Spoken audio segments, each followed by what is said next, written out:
Assalamualaikum warahmatullahi wabarakatuh.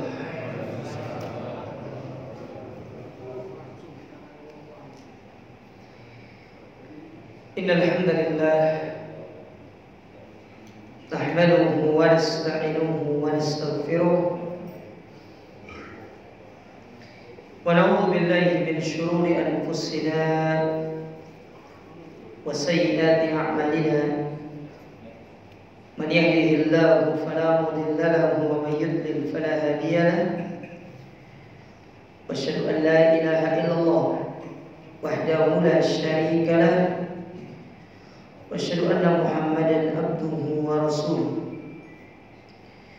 اللهم انفعنا بما علمتنا وعلمنا ما ينفعنا وزدنا علما اللهم اصلح لنا شأننا كله wala takilna ila anfusina tarfata ain.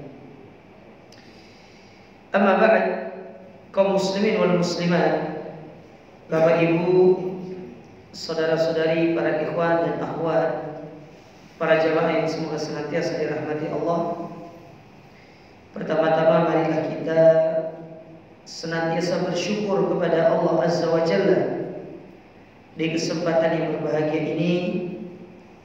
Allah kembali mempertemukan kita dan mengumpulkan kita dalam majlis yang mulia ini, melanjutkan kembali kajian kita dari hadis Nabi SAW yang berbicara tentang manhaj ataupun cara beragama yang diajarkan oleh para salaf terdahulu. Hadis yang akan kita pelajari pada kesempatan yang berbahagia ini yaitu hadis yang diriwayatkan dari dua jalur. Yang pertama dari sahabat yang bernama Imran ibn Husain. Kemudian yang kedua yaitu sahabat yang bernama An-Nu'man ibn Bashir radhiyallahu taala anhum ajma'in.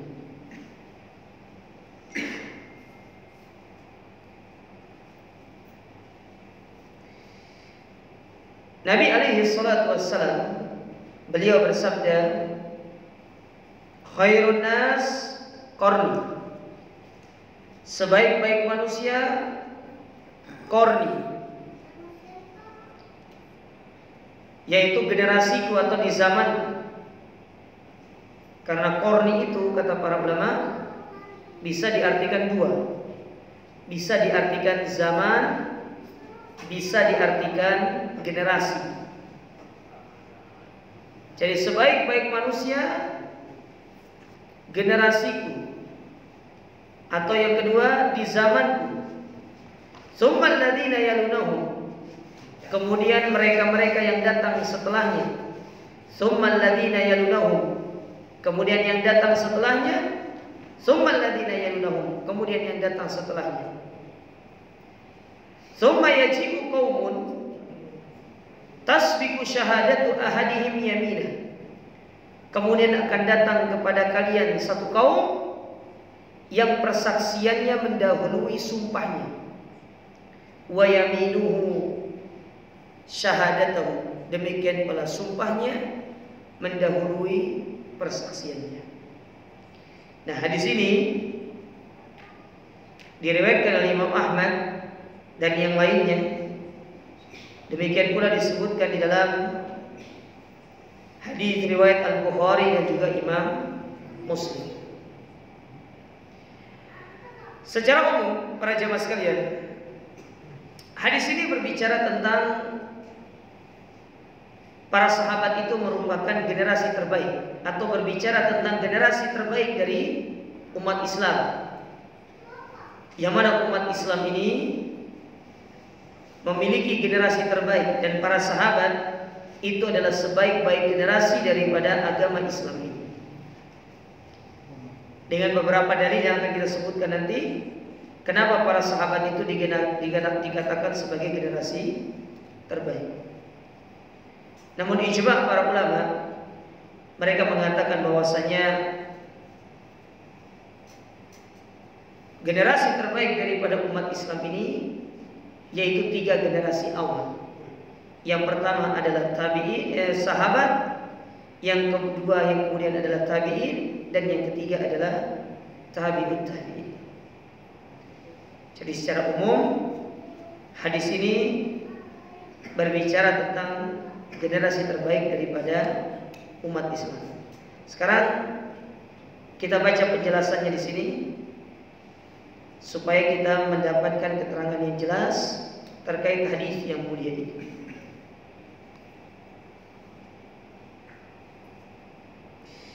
Dikatakan di sini,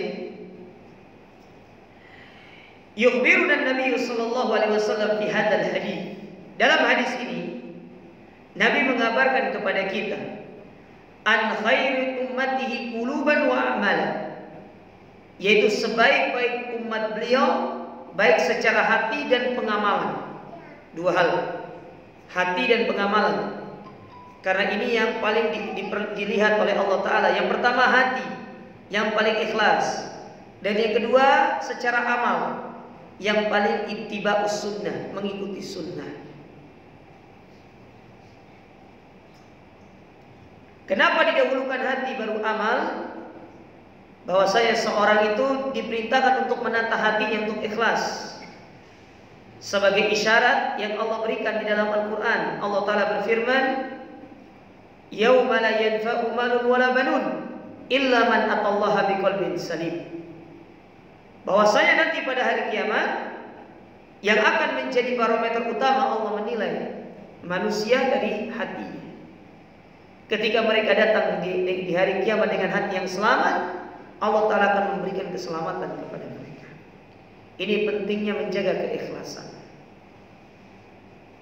Jadi penting ikhwan, Bapak Ibu sekalian ya, untuk selalu panjenengan berusaha menjaga keikhlasan. Dan di antara cara untuk menjaga keikhlasan selain berdoa, yang kedua adalah belajar untuk menyembunyikan amal. Belajar untuk menyembunyikan amal. Jangan kita beramal secara terang-terangan, kecuali kalau amal tersebut merupakan syiar yang harus ditunjukkan. Kayak contoh datang ke masjid, sholat berjamaah, itu syiar. Nanti kalau ditanya mau kemana Pak? Ke masjid, bilang ayo ikut sholat berjamaah. Itu syiar. Bila perlu kita ajak orang-orang yang ada di sekitar kita untuk mereka sholat, karena ini merupakan syiar dari agama ini.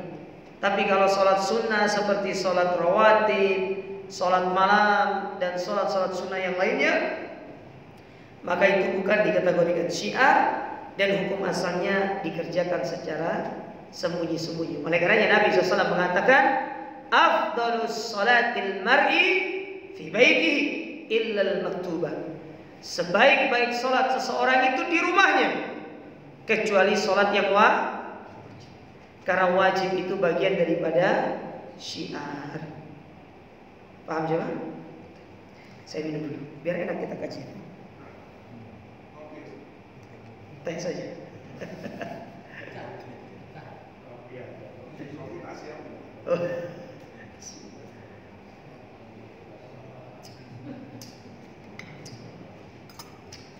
rasa teh. Tak kira teh rasa kopi.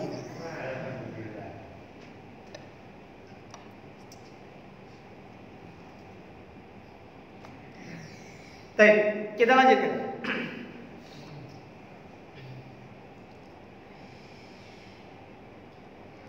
Jadi yang pertama itu menata hati. Jadi hati yang ditata pertama kali, baru kemudian setelah itu memperhatikan amal. Dan dua hal ini Allah ingatkan juga dalam firman-Nya dalam surat Al-Mulk. Allah berfirman, "Alladzi khalaqal mauta wal hayata liyabluwakum ayyukum ahsanu amala." Dan Allah menciptakan adanya kehidupan dan kematian untuk menguji kalian. Siapa di antara kalian yang paling baik amalnya? Kata para ulama tafsir, yang dimaksud dengan paling baik amalnya, di antaranya apa disampaikan oleh Fudail bin Iyad, yaitu akhlasuhu wa aswabu, yang paling ikhlas dan yang paling baik mengikuti sunnahnya. Jadi perhatikan masalah hati dan mengikuti sunnah Nabi SAW. Oleh karenanya kata para ulama, amal itu kenapa dikatakan amal soleh? Karena terdapat pada amal tersebut dua hal. Yang pertama, solihun niyah, yaitu baiknya niat. Niat yang kita lakukan karena Allah. Sedangkan yang kedua, solihul ittiba, yaitu baiknya kita dalam mengikuti Nabi SAW. Makanya amal itu dikatakan amal soleh. Ketika amal itu tidak tercakup padanya dua hal ini, salah satunya hilang, maka dia tidak dikatakan sebagai amal soleh. Karena amal soleh adalah amal yang mengumpulkan dua hal ini. Yang pertama tadi solihun niyah, baik secara niat. Sedangkan yang kedua solihul ittiba, yaitu baik dalam kita mengikuti apa yang diajarkan oleh Nabi SAW. Baik. Kemudian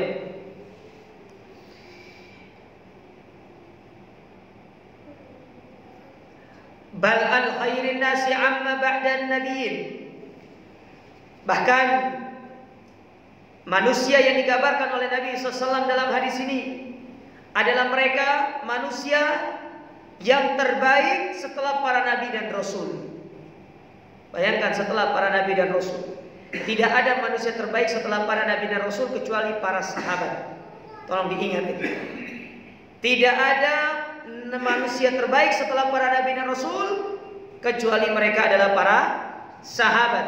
Tapi kalau kita mengambil satu individu yang terbaik setelah para nabi dan rasul, individunya satu orang, itulah Abu Bakar As-Siddiq radhiyallahu taala. Dan ini sepakat para ulama dan tidak ada khilaf di antara mereka. Jadi tingkatannya para nabi dan rasul, di bawahnya ada para sahabat. Kalau kita mengambil satu individu dari para sahabat, maka Abu Bakar yang paling baik di antara seluruh para sahabat, dengan berbagai macam keutamaan dan segudang kebaikan yang terdapat pada Abu Bakar As-Siddiq radhiyallahu taala. Oleh karenanya pernah dikatakan oleh Abu Bakar ibn Ayyash, seorang ulama dari kalangan tabi'in, Abu Bakar tidak mendahului para sahabat itu dengan amal. Tidak mendahului mereka dengan sholat, tidak mendahului mereka dengan puasa. Tetapi yang menjadikan Abu Bakar itu unggul dan lebih utama daripada para sahabat yang lainnya, kata Abu Bakar ibn Ayyash, yaitu karena keikhlasan Abu Bakar melebihi daripada keikhlasan seluruh para sahabat. Itu yang menjadikan Abu Bakar dia mulia di hadapan Allah dan Rasulnya, lebih mulia daripada sahabat yang lain. Makanya keikhlasan itu penting, karena yang menjadi barometer utama dalam diri kita adalah hati. Dan itulah para sahabat ridwanullah taala ajma'in. Baik. Kemudian dikatakan di situ, faqala Nabi sallallahu alaihi wasallam, Nabi SAW mengatakan dalam hadis tadi, khairu ummati qarni, sebaik-baik umatku adalah di zamanku. Kata korni itu bisa berarti dua. Ya, korni itu bisa berarti dua. Yang pertama, amun, tahun maksudnya, zaman. Sedangkan yang kedua artinya adalah al-jail. Jail itu generasi. Makanya hadis tadi redaksinya kalau antum terjemahkan, sebaik-baik zaman, sebaik-baik generasi, itu boleh dua-duanya karena sama-sama benar. Makanya para ulama kadang-kadang dalam para penerjemah, kadang kalau menerjemahkan hadis tersebut fleksibel dia. Ada yang mengatakan sebaik-baik generasi, ada yang mengatakan sebaik-baik zaman, dan ini sama-sama benar. Tidak ada perbedaan di antara keduanya. Tapi dari dua pengertian tadi, para ulama yang mayoritas itu lebih memilih kepada pendapat yang kedua, yaitu jail, generasi. Jadi sebaik-baik generasi adalah generasi yang hidup bersamaku, yaitu para sahabat. Kemudian yang setelah mereka dan yang setelah mereka, yang setelah mereka tabi'in, dan yang setelah mereka adalah tabi'ut tabi'in. Jadi ini tiga generasi yang disebutkan oleh Nabi SAW sebagai tiga generasi emas yang terbaik dari umat Islam ini. Para sahabat, para tabi'in, dan tabi'ut tabi'in. Para sahabat. Siapa mereka para sahabat? Para sahabat adalah mereka-mereka yang memenuhi tiga kriteria. Yang pertama, bertemu bersama Nabi. Yang kedua, beriman kepada Nabi. Dan yang ketiga, mereka meninggal di atas keimanan tersebut. Ini para sahabat. Yang pertama, bertemu. Bertemu itu tidak harus melihat. Yang penting orang tersebut dia hidup tinggal bersama Nabi SAW dan dia sempat berdialog dengan Nabi. Itu dikatakan bertemu oleh para ulama. Makanya kata para ulama, sahabat yang buta, yaitu Abdullah ibnu Ummi Maktum, dia dikatakan sahabat karena dia itu bertemu Nabi padahal dia buta. Berbeda dengan Habasyah, Raja Habasyah Najasyi, dia bukan sahabat karena dia tidak pernah bertemu dengan Nabi. Meskipun dia hidup di zaman Nabi, dia beriman kepada Nabi di saat itu, tapi dia tidak pernah bertemu dengan Nabi SAW. Dia hanya bertemu dengan para sahabat. Maka dia tidak dikatakan sebagai sahabat, namun nanti dia dikategorikan sebagai tabi'in. Jadi ada orang-orang yang hidup di zaman Nabi, dia tidak ketemu Nabi, tapi dia beriman kepada Nabi SAW. Maka dia dikatakan sebagai tabi'in nantinya. Karena dia tidak bertemu Nabi, dia bertemu sahabat. Salah satunya adalah Najasyi. Makanya Najasyi itu nanti dalam tingkatan tabi'in, dia masuk dalam kategori namanya kibarut tabi'in namanya, yaitu pembesarnya tabi'in, karena dia hidup pada masa yang sangat luar biasa. Jadi itu sahabat ya, bertemu Nabi, beriman kepada Nabi, dan meninggal di atas keimanan. Harus terpenuhi tiga-tiganya. Kalau sekedar bertemu Nabi lalu dikategorikan sahabat, berarti semua yang bertemu Nabi, baik yang kafir atau yang tidak, maka dia dikategorikan sahabat. Berarti Abu Jahal sahabat. Nah, kenapa Abu Jahal tidak dikategorikan sahabat padahal dia bertemu Nabi? Karena dia tidak memenuhi dua kriteria. Kriteria yang kedua, dia tidak beriman, dan yang kedua dan yang ketiga, dia tidak meninggal di atas keimanan. Makanya dia tidak dikategorikan sahabat. Adapun tabi'in itu ketemu sahabat, beriman kepada apa yang diajarkan sahabat, dan dia meninggal di atas keimanan. Itu namanya tabi'in. Jadi tabi'in itu muridnya sahabat. Kalau sahabat muridnya Nabi. Nah, adapun generasi yang ketiga, generasi tabi'ut tabi'in, yaitu muridnya tabi'in. Jadi kalau kita urut, sahabat punya murid namanya tabi'in, tabi'in punya murid namanya tabi'ut tabi'in. Ini tiga generasi yang terbaik dari umat Islam. Sekarang kalau kita mau sebutkan satu-satu nih, sahabat, insya Allah antum tahu ya, Abu Hurairah, Abu Bakar itu sahabat. Sekarang tabi'in, siapa contoh tabi'in? Di antaranya Najasyi itu tabi'in, kemudian Al Hasan Al Basri itu tabi'in, Sufyan ibn Uyainah itu tabi'in. Di bawahnya ada yang Di bawahnya lagi ada muridnya tabi'in. Mana diantaranya seperti Imam Malik. Imam Malik itu dikategorikan tabi'ut tabi'in. Nanti antum bisa baca buku-buku para ulama terkait siapa mereka atau nama-nama para ulama yang menjadi generasi tabi'in, tabi'ut tabi'in dan para sahabat. Antum baca. Biar kita tahu, oh ternyata ulama ini selama ini yang kita dengar perkataannya ternyata dia adalah seorang tabi'in. Ternyata dia seorang tabi'ut tabi'in. Oh ternyata dia hidup di zaman ini, dia hidup di zaman ini. Biar tahu. Jangan cuma pemain bola aja yang tahu. Ya. Transparan pemain bola tahu. Orang Surabaya biasanya update Persebaya. Siapa kapten Persebaya sekarang?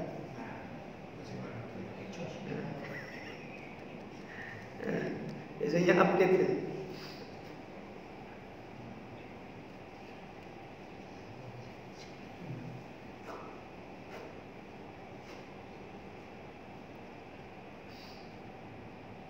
Baik, kemudian dikatakan di sini. Wa inna ma hasalat al-khairiyatu at-tamma li jailis sahaba jami'a. Sesungguhnya mereka para sahabat mereka memperoleh seluruh kebaikan. Mereka itu memperoleh seluruh kebaikan. Jadi mereka ini adalah generasi yang banyak sekali kebaikan dalam diri mereka. Kenapa mereka demikian? Li imanihim as-shadiq billah. Yang pertama, karena mereka itu adalah orang yang benar-benar jujur dalam keimanan mereka kepada Allah Ta'ala. Dan ingat para jemaah sekalian, orang yang jujur dalam keimanannya di dalam surga, dia berada pada tingkatan nomor 2 setelah para nabi dan rasul. Jadi dalam tingkatan surga itu ada 4 jenis tingkatan. Bukan tingkatan surganya, tingkatan manusianya. Golongan manusianya itu ada 4 jenis. Yang pertama para nabi. Di bawah para nabi ada para siddiqin. Di bawah para siddiqin ada syuhada. Di bawah para syuhada ada solihin. Ini 4 kategori manusia di dalam surga. Itu diambil dari firman Allah Subhanahu wa taala di dalam Al-Qur'an. Dalam surat An-Nisa pada ayat yang ke-69 kata Allah Subhanahu wa taala, wa may yuti'illaha wa rasulah, dan barang siapa yang taat kepada Allah dan Rasulnya, faulaika alladziina an'ama Allahu alaihim, maka mereka akan diberikan nikmat seperti yang Allah berikan kepada satu minan nabiyyin, seperti para nabi, wasiddiqin, orang-orang yang jujur dalam keimanannya, wasyuhada, orang yang mati syahid, wassolihin, dan orang yang soleh. Nah, kata para ulama, penyebutan ini itu menunjukkan tingkatannya. Para nabi dulu, para siddiqin setelah itu syuhada, dan yang terakhir adalah solihin. Ini 4 jenis atau kategori manusia di dalam surga. Jadi kalau yang keimanannya masih atau rasa yakinnya sama Allah Ta'ala antara iya dan tidak, tapi kalau dia masuk surga bisa jadi dia paling bawah, tingkatan solihin, bukan tingkatan siddiqin, apalagi tingkatan syuhada. Karena tingkatan siddiqin ini orang yang tidak ada keraguan sedikit pun dalam keimanannya tentang iman dia kepada Allah, iman dia kepada hari kiamat, dan tentang keimanan dia kepada apa yang Allah janjikan kepadanya. Tidak ada sedikit pun. Kalau kita kan beda aja. Kalau dulu para sahabat tidak ada. Kalau kita itu beda. Para sahabat dulu kalau disuruh infak langsung. Kalau kita disuruh infak, waduh, banyak anunya, banyak hitung-hitungan ekonominya, gitu. Kalau dulu para sahabat, andai kata ada uang di kantong itu ya, ada uang 100.000 sama 200, sahabat akan mengeluarkan 100, bukannya 2.000. Kalau kita ngeluarin uang, maka kita cari yang 2.000, 100.000, ya, isok mangan bebek. Kalau kita gitu, kalau para sahabat enggak, maka mereka akan mencari harta yang terbaik untuk mereka infakkan, untuk mereka berniaga dengan Allah. Itu dulu para sahabat itu begitu. Kalau kita kan beda. Andai kata di dalam kantong ini kita keluarkan uang ya, ada uang, ada Patimura, terus ada Soekarno Hatta, maka yang dikeluarkan Patimura. Ya, dengan alasan kita berjihad dengan Patimura katanya. Ya ikhlasnya cuma segitu. Padahal caranya kan gampang ya.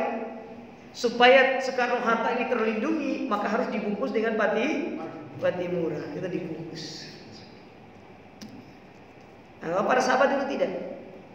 Mereka mencari harta terbaik, mereka infakkan di jalan Allah Ta'ala. Karena mereka yakin dengan janji Allah. Allah mengatakan dalam Al-Quran, "Man dzalladzi yuqridullaha qardan hasan."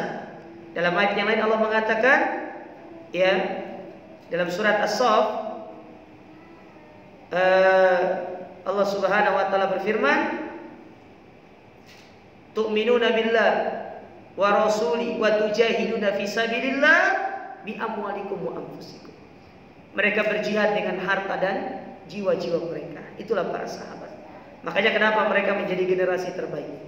Karena ketika mereka diajak berinfak, sedekah, diajak berjihad, diajak berdakwah, diajak untuk kebaikan, mereka tidak pernah menolak untuk melakukan kebaikan. Kalau kita kan masih ada say dulu Ustaz. Durung siap. Ibu-ibunya kalau disuruh pakai jilbab, hatiku belum siap Ustaz. Yang penting hati saya sudah berjilbab. Nggak ada jilbab hati itu. Jangan buat istilah-istilah baru. Bid'ah. Ya, buat istilah baru.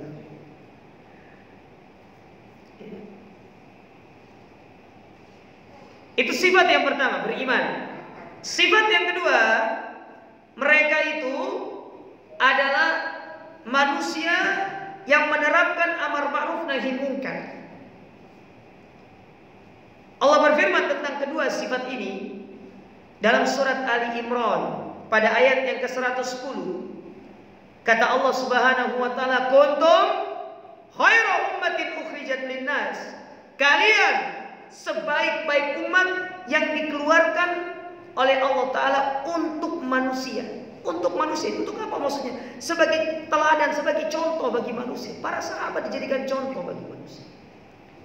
Kalian sebaik-baik manusia yang Allah keluarkan untuk jadikan teladan bagi manusia yang akan datang setelah kalian. Untuk para tabi'in, para tabi'ut tabi'in, dan sampai kepada zaman kita sekarang ini.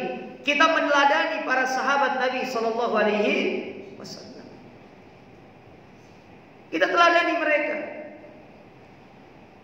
Bagaimana kedermawanan mereka, bagaimana kemudian keberanian mereka, bagaimana ketundukan mereka. Para sahabat itu menampilkan semua itu kepada kita, mencontohkan semua itu untuk kita ikuti. Makanya nggak usah kemudian kita cari ya sosok yang kita kagumi, yang kita fanskan itu selain daripada Nabi dan para sahabatnya. Mereka itu adalah followers terbaik yang harus kita ikuti. Mencari panutannya mereka yang terbaik. Tidak usah cari yang lain. Kita itu punya panutan yang sempurna. Kenapa kita mencari panutan kepada mereka-mereka yang jauh dari kesempurnaan? Kadang-kadang jadikan panutannya pemain bola, jadikan panutannya ini, jadikan itu, dijadikan panutannya. Kita punya panutan yang sempurna, yaitu Nabi dan para sahabatnya.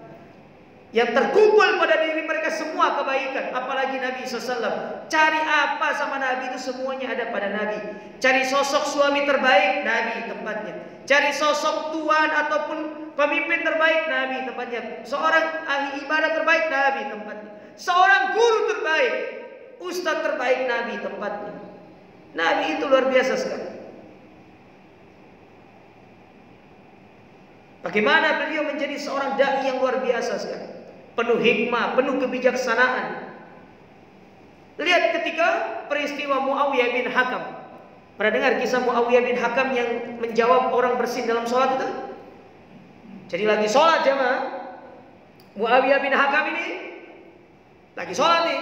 Ada yang bersin. Hasim, alhamdulillah kata yang bersin ini. Dan itu diperbolehkan kalau untuk mengucapkan alhamdulillah dalam sholat itu. Lagi bersin, tapi jangan keras-keras ya. Oke, lagi bersin, alhamdulillah. Kecil aja, nggak usah kemudian Hasim, alhamdulillah. Gitu. Repot lagi. Kecil aja. Nah, ketika sahabat yang bersin ini dia mengucapkan alhamdulillah, Muawiyah bin Hakam, dia mendengar. Nah, spontan kan, mengamalkan sabda Nabi. Kata Nabi, barang siapa yang dia bersin, kemudian fahamidallah, dia mengucapkan alhamdulillah, maka jawablah. Dia itu spontan mengamalkan hadis tersebut, tapi nggak tahu ini dalam sholat loh ini. Kalau di luar sholat nggak apa-apa. Di dalam sholat langsung mengatakan yarhamkallah, kata dia. Akhirnya para sahabat yang ada di sampingnya itu melihat, disuruh diam, tapi dipelototi. Bukan malahnya dia, Muawiyah malah balik dan bertanya, ngapain? Oh boy. Mungkin kalau bahasa Surabaya, pokoknya. Itu kan gitu kan. Bukan malahnya dia, malah dilihat. Akhirnya para sahabat yang lain menepuk tangannya, suruh diam. Selesai sholat, Nabi SAW berbalik, kemudian menyampaikan kepada para sahabat secara umum dan secara khusus kepada Muawiyah, ya Muawiyah, sholat ini tidak pantas kalau dicampuri dengan omongan-omongan yang berkaitan dengan manusia. Karena sholat ini isinya tasbih, tahmid, tahlil, takbir, baca Quran. Maka kata Muawiyah, demi Allah, tidak ada guru yang paling aku hormati dan tidak ada guru terbaik kecuali dan setelah Nabi SAW. Lalu dia berdoa, ya Allah rahmati aku dengan Nabi SAW dan jangan rahmati yang lainnya. Saking dia gedeknya sama disegel hatinya sama para sahabat itu. Sampai dia berdoa, ya Allah rahmati aku saja dengan Nabi SAW, yang lainnya gak usah dirahmati. Nah, ini menunjukkan bagaimana Nabi SAW itu sosok yang luar biasa untuk kita teladani gitu loh. Ngapain kemudian meneladani orang-orang yang gak jelas, ya, ngambil teori-teori mereka yang gak jelas, pedoman mereka. Sudah Nabi SAW sempurna, ya, tidak ada tempat tercelanya Nabi SAW. Apalagi para sahabat. Para sahabat itu kita disuruh untuk mengikuti mereka, ya, disuruh untuk meneladani mereka. Nah, oleh karenanya Allah mengatakan di situ apa? Kuntum khaira ummatin ukhrijat linnas, kalian sebaik-baik manusia yang Allah keluarkan untuk menjadi contoh bagi manusia yang lainnya. Lalu setelah itu Allah menyebutkan sifat mereka, ta'muruna bil ma'ruf wa tanhauna 'anil munkar wa tu'minuna billah. Kalian itu beramar ma'ruf nahi munkar dan kalian beriman kepada Allah. Kenapa mereka dikatakan beriman kepada Allah? Karena mereka adalah manusia yang tidak mengatakan tidak dan selalu tunduk kepada Allah Ta'ala dan Rasul. Itulah para sahabat ridwanullah ta'ala ajma'in. Baik. Ayat berikutnya yang menjelaskan tentang keutamaan sahabat ini. Dalam surat At-Taubah pada ayat yang ke-100 Allah Ta'ala mengatakan was-sabiqunal awwalun minal muhajirin wal ansar, dan orang-orang yang terdahulu yang pertama kali masuk Islam dari kalangan muhajirin dan ansar, itulah para sahabat. Karena Allah secara tegas mengatakan di situ muhajirin dan ansar. Lihat, perhatikan kalimat ini jemaah. Allah mendahulukan muhajirin dan ansar. Itu menunjukkan muhajirin lebih afdal daripada sahabat ansar. Paham ya? Kata para ulama, ketika Allah mendahulukan muhajirin dan ansar, itu menunjukkan bahwasanya muhajirin itu lebih afdal daripada sahabat, lebih afdal, mereka lebih utama. Kenapa mereka lebih utama, Ustaz? Karena mereka itu perjuangannya lebih besar, terutama ketika hijrah. Mereka meninggalkan harta benda mereka, meninggalkan kediaman, rumah tempat tinggal mereka untuk menyelamatkan agama. Berbeda dengan Ansor. Ansor itu hanya menyambut, tapi kalau muhajirin mereka meninggalkan seluruhnya hanya untuk mempertahankan agamanya. Makanya mereka lebih afdol daripada sahabat Ansor. Sedangkan yang kedua, kenapa mereka lebih afdol? Karena mereka lebih dahulu beriman dan membantu Nabi SAW ketika beliau berada di Mekah. Paham maksudnya siapa? Makanya kenapa mereka lebih utama daripada sahabat Ansor. Tapi kalau kita berbicara secara umum, sahabat itu yang mulia. Tapi kalau kita pecah-pecah antara muhajirin dan ansor, lebih utama muhajirin. Tapi berbicara individu, maka Abu Bakar yang paling utama. Paham ya siapa ya? Baik. Allah mengatakan dari Muhajirin dan Ansar dan orang-orang yang mengikuti mereka dengan benar, dengan baik, Allah ridha kepada mereka dan mereka pun ridha kepada Allah Subhanahu wa taala. Jadi mereka ridha kepada Allah taala, maksudnya mereka ridha menjadikan Allah sebagai Tuhannya, dia bertauhid kepada Allah, mengikuti segala peraturan yang Allah tetapkan. Itu namanya ridha.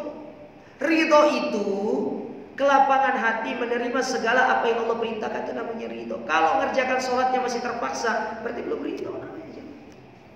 Ridha itu kalau antum datang sholat, ya tidak ada rasa berat. Kalau antum berpuasa, tidak ada rasa berat. Kalau antum bersedekah, tidak ada rasa berat. Benar-benar ketika kita melakukan ibadah itu, dada kita lapang, nyaman dengan ibadah tersebut. Itu namanya ridho. Kalau kemudian beranggapan, oh ini kan rutinitas tahunan, ini rutinitas harian, ya anggap aja ini begini, itu bukan ridho.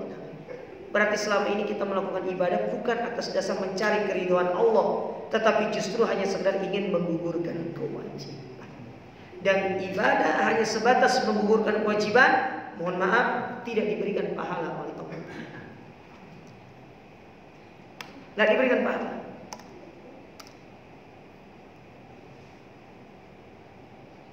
Coba kita lihat berapa banyak ibadah yang kita lakukan atas dasar kita hanya menggugurkan kewajiban. Makanya kewajiban itu jangan dianggap suatu hal yang memberatkan, tapi jadikan kewajiban seperti sholat, puasa itu sebagai kebutuhan seperti makan dan jadikan seperti itu. Itu yang membuat hidup kita merasa nyaman, enak, tentram hidup ini. Salah orang kalau dia beranggapan mencari ketenangan hidup, mencari kebahagiaan hidup bukan dengan ibadah, itu kurang tepat. Ada orang mencari ketenangan hidup entar dengan apa namanya itu? Dengan mengumpulkan harta. Tidak ada. Justru membuat dia sengsara karena takut hartanya hilang. Apalagi kalau di rekeningnya sudah sampai 1 M, itu takut itu dipanggil sama pihak pajak itu. Bentar lagi dipanggil pajak itu 1 M. Dari mana kamu dapat uang 1 M ini? Usahamu apa? Oh dihitung pajaknya. Oh pajakmu 500 juta. Oh kapok kan? 500 juta misalnya gitu. Ya. Kan begitu. Tidak ada ketenangan. Apalagi cari ketenangan dengan pergi meniru agama-agama yang lain. Pergi meditasi lah itu. Ya. Pergi apa lagi namanya? Meditasi terus. Meditasi, pergi, subhanallah, kasihan gitu loh. Saya dapati seorang yang kita dapat, sudah mungkin antum dapat di beritanya. Dia menisbatkan dirinya kepada Islam, tapi cara menggapai ketenangannya itu dengan pergi ke tempatnya orang-orang kafir untuk melakukan meditasi bersama orang kafir. Dari mana caranya untuk dapat ketenangan dengan bermeditasi bersama orang kafir?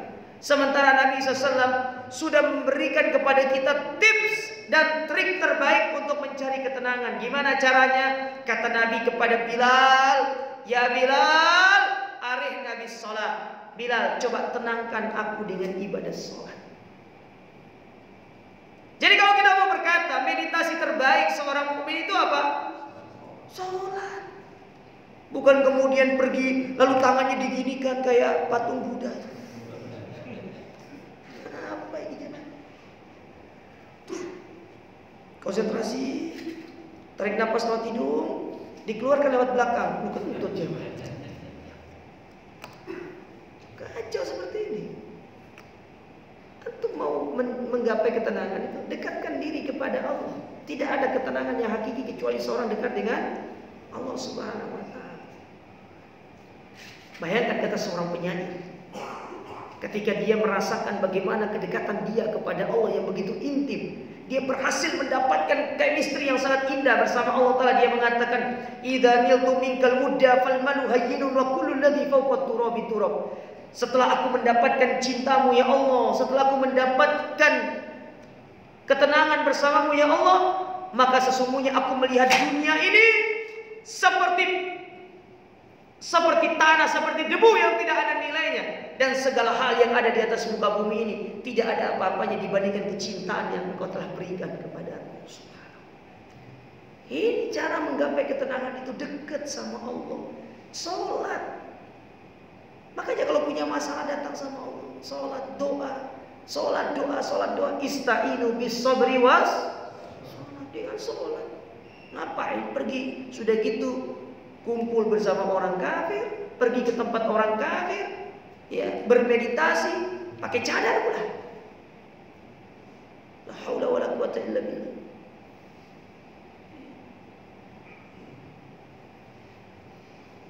Tidak ada dalam Islam seperti itu. Nah, ini yang sering terjadi di tengah-tengah kaum muslimin. Makanya kenapa majelis ilmu disifati dengan hilafut dzikir atau raudhatun min riyadil jannah oleh Nabi SAW sebagai taman di antara taman-taman surga. Karena orang kalau berada di majelis ilmu dengan hati yang ikhlas, dia akan mendapatkan ketenangan, dia akan mendapatkan kebahagiaan.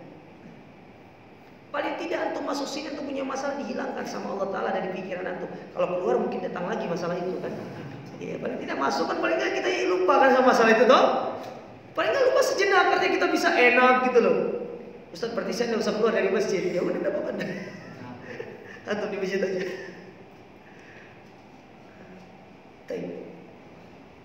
Jadi inilah para sahabat, mereka itu luar biasa sekali.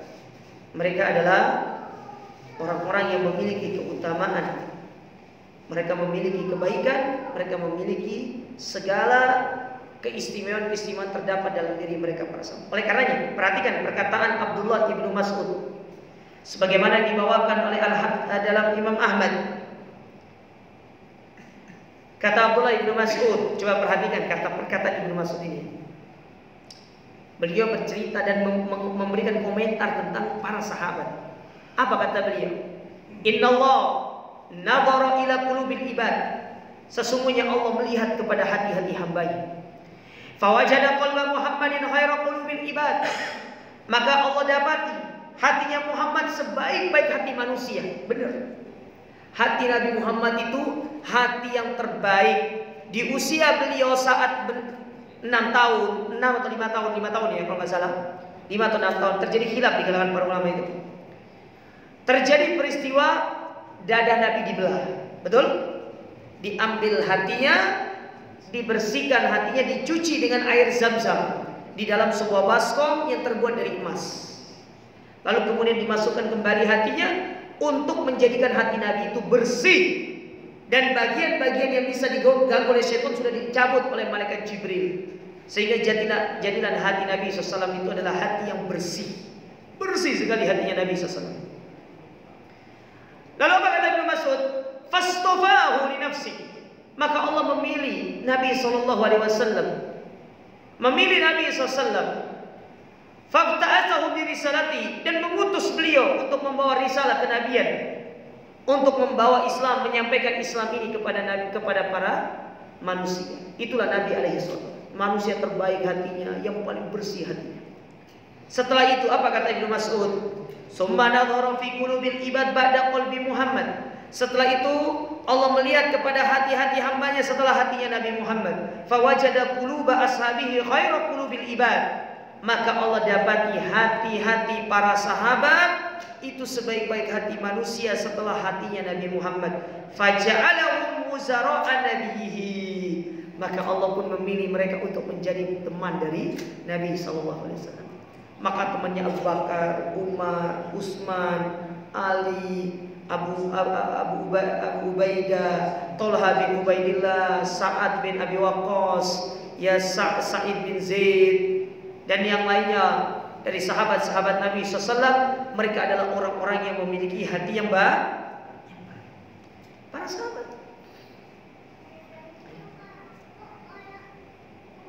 Itulah mereka punya hati yang terbaik. Lihat perkataan Ibnu Mas'ud di sini.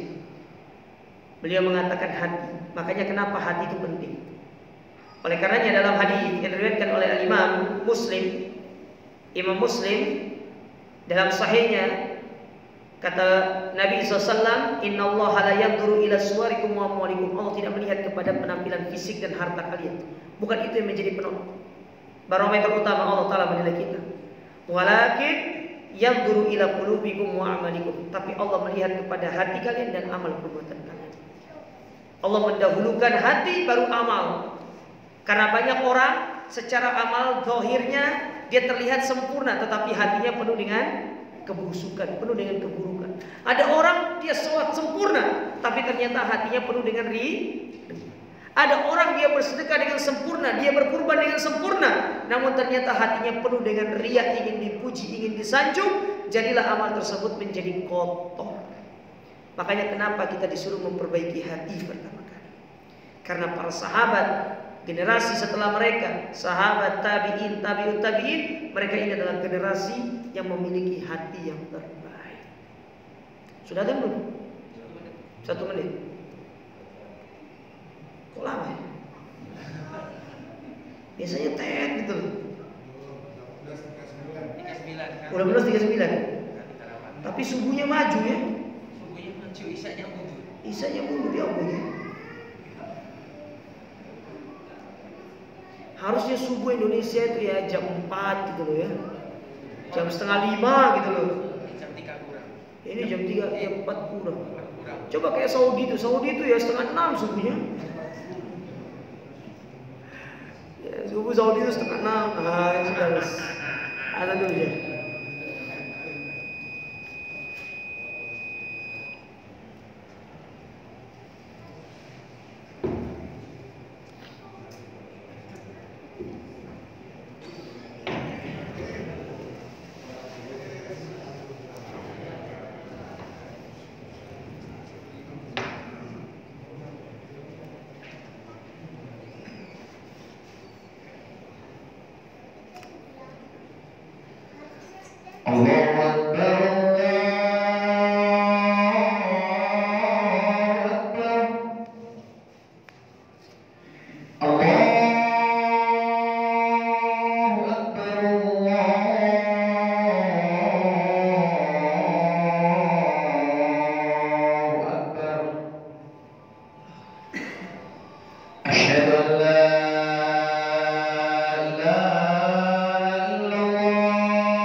Baik, para jamaah sekalian, kita lanjutkan sedikit. Dari hadis ini dua pelajaran yang bisa kita ambil ya.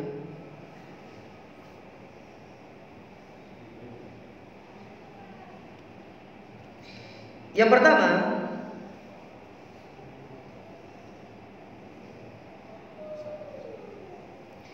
hadis ini menjelaskan kepada kita tentang bahwasanya 3 generasi awal dari umat ini itulah generasi terbaik. Itulah generasi terbaik, yaitu para sahabat, para tabi'in dan tabi'in. Ini mereka 3 generasi yang terbaik. Maka sudah sepatutnya untuk kita menjadikan mereka sebagai panutan kita. Sedangkan yang kedua, pelajaran yang bisa diambil dari hadis ini yaitu anjuran untuk kita mengikuti dan mencontoh 3 generasi yang terbaik yang telah disebutkan oleh Nabi Shallallahu Alaihi Wasallam. Jadi kita dianjurkan untuk mengikuti mereka, dan itu diambil dari firman Allah Ta'ala tadi dalam surat At-Taubah ketika Allah mengatakan walladzina taba'uhum bi ihsan, dan orang-orang yang mengikuti mereka dengan baik. Nah, ini anjuran untuk kita mengikuti 3 generasi awal dari umat ini, terutama para sahabat, karena Allah sendiri yang memberikan isyarat untuk kita mengikuti mereka. Allah sendiri yang mengisyaratkan dan memerintahkan kita untuk mengikuti mereka, cara mereka beragama, pola mereka beragama, cara mereka bermuamalah, cara mereka berdakwah, cara mereka bersosial dan bermasyarakat. Kita diperintahkan untuk mengikuti mereka, karena mereka adalah sebaik-baik generasi yang Allah Subhanahu wa Ta'ala pernah adakan di atas muka bumi. Wallahu a'lam. Ini yang bisa kita ambil pada kesempatan ini. Insyaallah kita lanjutkan lagi pada pertemuan berikutnya. Aku qouli hadza subhanakallahumma rabbana bihamdika asyhadu an la ilaha illa anta astaghfiruka wa atubu ilaik. Wa akhiru da'wana alhamdulillahi rabbil alamin. Assalamualaikum warahmatullahi wabarakatuh.